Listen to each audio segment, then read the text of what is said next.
अभूतनी की कहानी किसी छोटे से गांव में एक बार एक खूबसूरत युवती का नाम राधा था। राधा गांव के सभी लोगों में बहुत पसंद की जाती थी। उसकी मुस्कान और दया भाव से गांव वाले भले ही रहे। लेकिन एक दिन अचानक राधा गायब हो गई। गांव वाले उसकी तलाश में निकल पड़े, लेकिन उसका कोई पता नहीं चला। कुछ दिनों बाद गांव के एक युवक ने बताया कि उसने रात में गांव के बाहर एक बुजुर्ग महिला को देखा था, जो दर्द भरे स्वर में राधा का नाम ले रही थी।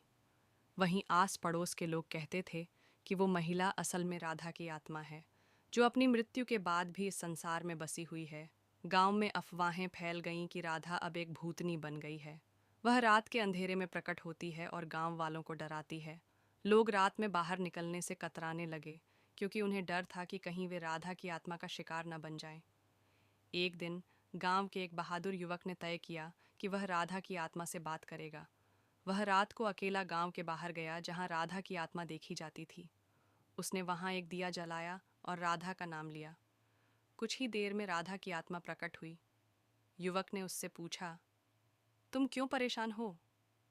राधा ने कहा, मैं आत्मा नहीं हूँ, मैं एक भूतनी बनी हुई हूँ, क्योंकि मुझे न्याय नहीं मिला। मेरे साथ अन्याय हुआ था और मैं अपने हत्यारे को पहचान नहीं पाई।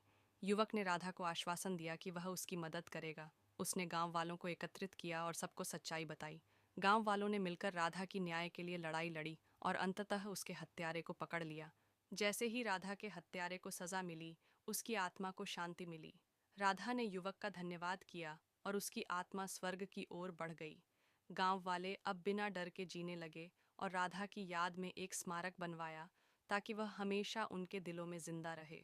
इस तरह से राधा की कहानी ने गांव वालों को सिखाया कि न्याय और सच्चाई को कभी नहीं भूलना चाहिए।